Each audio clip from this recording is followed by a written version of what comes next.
So, magandang tanghali. So, nandito tayo ngayon sa Tagbak. Ito yung pinakaunang baboy na naibigay dito. So, tinimbang na namin kanina. This is 41 kilos. So, Price. so ang price is yung per kilo is nasa 200. So, this is 8,200. So yung puhunan is 3,500 yung sa baboy, so naging 8,000 na siya. Ilang months lang? Mahigit 2 months mahigit lang. So nag times 2, sobra pa yung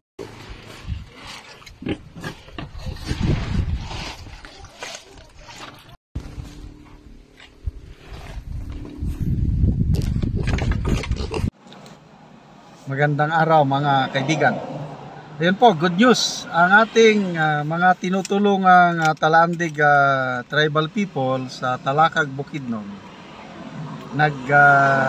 unang benta na sila sa baboy na dinistribute natin sa kanila. December 9 po nung naibigay yung baboy na yon. So more than 2 months lang na benta niya ng 8,200. Okay. So ang puhunan po is 3,500 yung bayad ng baboy plus feeds, kasi nung malit pa pinapakain lang ng konting feeds, hinahaluan ng sayote. So 700 yung gastos sa feed. So kumita siya in 2 months, more than 2 months, less than 3 months. Kumita yung pamilya na yon ng 4,000 pesos. Yun po ang kita. So, malaking bagay na po yun para sa mga tribong Talandig, yung kikita ka ng 4,000 in 2.5 months.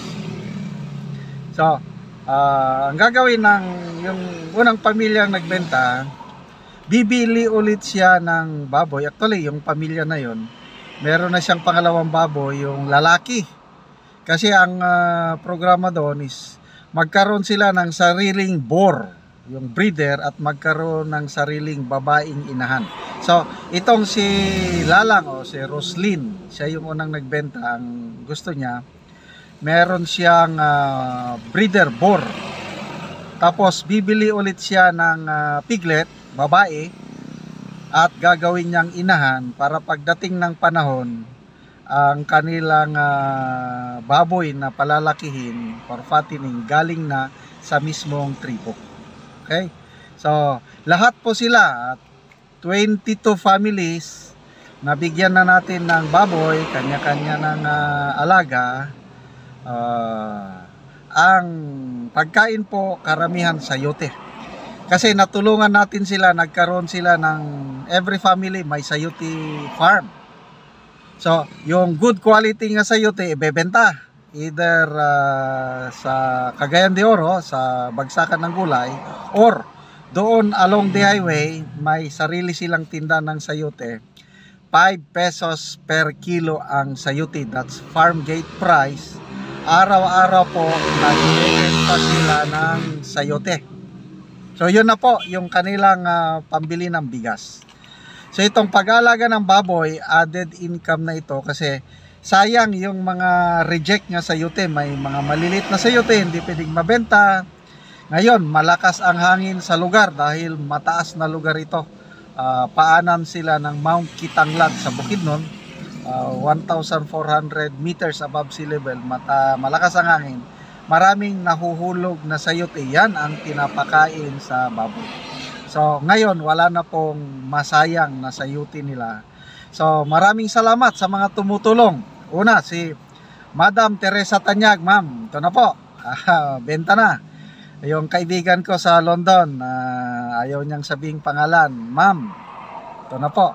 Salamat sa tulong niyo. At kayo mga SWS, dahil sa panunod niyo sa ating mga videos, yung income natin, yon tinutulong natin sa Talandig Tribe. Hindi lang sa Tent City, kundi yung mga other members of the Talandig Tribe living outside Tent City, natutulungan na rin natin sila.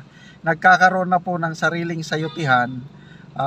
Later on ko na lang ipakita yung mga bagong sayutihan. 15 families na po ang natulungan natin new families na may sayutihan. So salamat po sa inyong tulong. Tingnan natin yung mga baboy nila, yung 21 other baboy, iba't iba ng laki. After 2 weeks, so 1 month, may magbebenta naman sa kanila.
Du.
So, ayan na mga guys, sarap buhay ng baboy ah.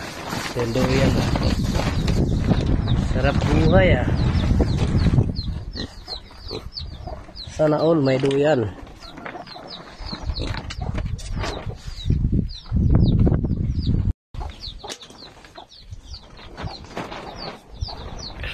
Takot tayo. Di.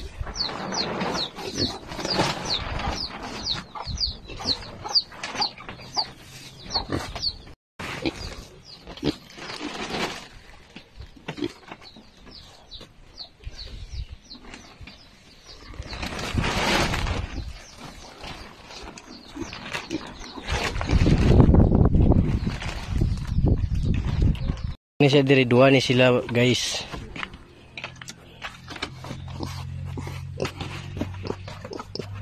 Ini siya pang last ika-22.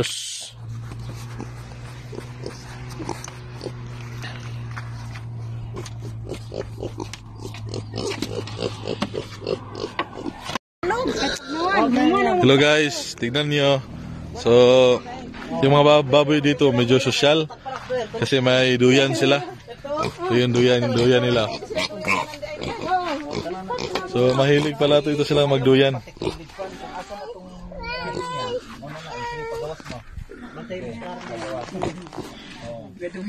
Kasaka na galing.